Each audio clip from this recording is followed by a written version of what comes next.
Hello, hello, bonjour, bienvenue dans l'univers de Chemin de NK. Pour ceux qui ne me connaissent pas, je suis coach spécialisé dans les traumatismes de l'enfance.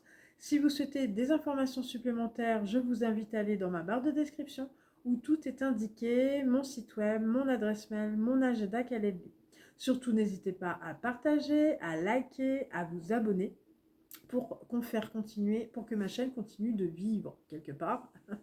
Donc voilà, aujourd'hui j'avais envie de vous parler de la motivation. Après ma vidéo sur la différence entre la posture de victime et être victime, j'ai eu cette idée de vidéo sur la motivation et d'où vient-elle, qui est-elle.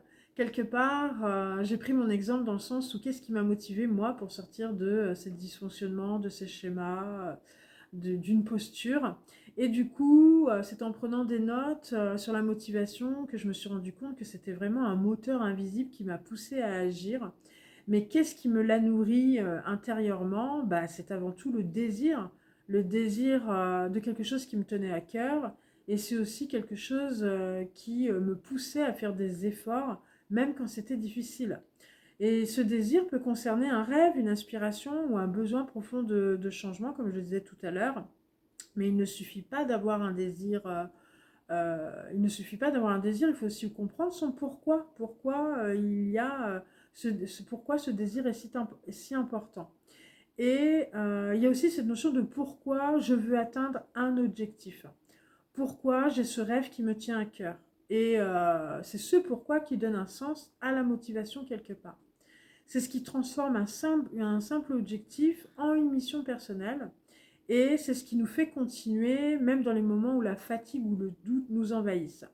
Pendant mon parcours où j'ai passé mon diplôme de coach, j'ai eu des moments j'avais le désir de me diplômer en tant que coach, mais j'avais aussi des doutes, j'ai eu aussi des doutes.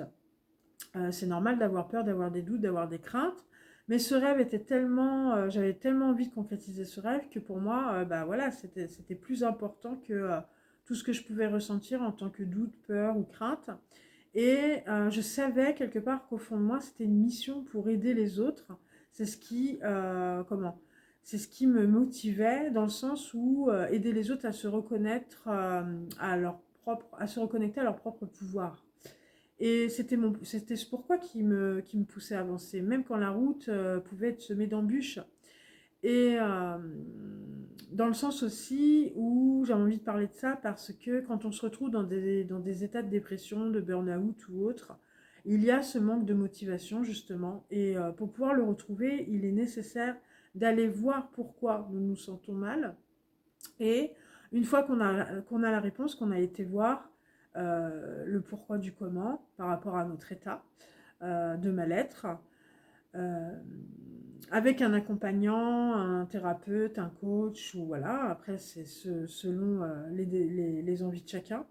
Euh, Retrouver la motivation, c'est regagner de l'espoir, c'est regagner du désir, c'est réapprendre à entretenir ce feu intérieur qui fait que la personne avance de nouveau.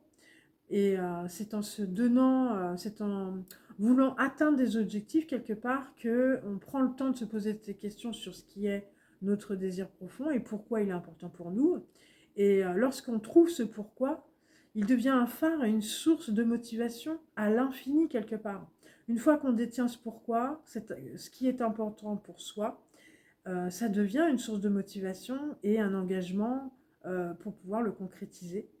Euh, et c'est super important par rapport aux personnes qui peuvent procrastiner, ne plus avoir le goût, n'ont plus envie, abandonnent quelque part et se retrouvent dans des situations où, se retrouvent victimes d'une situation ou se retrouvent dans une posture de victime ou se retrouvent mal ou dans un mal-être, on va dire, et que du coup, le fait de pouvoir se reconnecter à un désir, à un objectif, même si cet objectif paraît loin à certains moments de sa vie, parce qu'on se sent mal, pas bien, pas le moral, en berne, voilà, parce qu'il est arrivé n'importe quelle situation. Il est nécessaire quand même de pouvoir alimenter, se faire accompagner déjà, c'est clair et net. Quand on n'arrive plus on n'a plus de goût à la vie, c'est clair et net qu'il faut se faire accompagner, ça c'est sûr et certain. Mais c'est aussi, j'ai envie de dire, quand on se retrouve seul, parce que c'est bien gentil quand on se fait accompagner, après quand on se retrouve seul, on n'a pas forcément les clés ou la possibilité de pouvoir se raccrocher à autre chose, à quelque chose. Donc le conseil que je pourrais donner, c'est le pourquoi c'est important pour vous de vous en sortir, le pourquoi vous en avez marre et reconnaître pourquoi il y a ce ras-le-bol général. C'est ne pas hésiter d'écrire quelque part. Si vous n'aimez pas écrire, c'est peut-être s'enregistrer et de déverser tous les sentiments ou les émotions négatives qui peuvent, euh, qui peuvent être présents. Et une fois que vous avez déversé ça et que vous avez écrit ou raconté, je sais pas, ou alors ça peut être à une amie, ou voilà, après chacun trouve sa source d'inspiration ou sa façon de fonctionner. Et du coup, c'est vraiment se libérer de ce poids en se disant, en faisant vraiment la victime, justement, j'en ai marre parce qu'il se passe ceci, parce qu'il se passe cela, parce que wali, walou. Après, ça peut être n'importe quoi.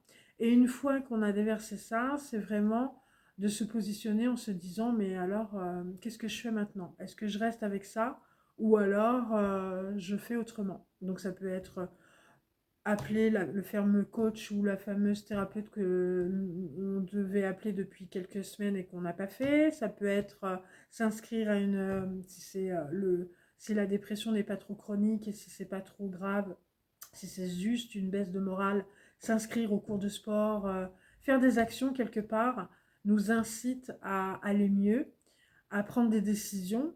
Et c'est comme ça qu'on reprend confiance en soi. Et j'ai envie de dire, c'est en se reconnectant au courage, à la neutralité, qu'on peut retrouver un sens à sa vie et continuer d'avancer quelque part. Donc voilà, je vous ai fait cette courte vidéo. J'espère que ça vous a plu. Je vous souhaite tout plein de bonnes choses, du bonheur, de la paix dans votre cœur, de la sérénité. Et je vous dis à bientôt, à la prochaine vidéo.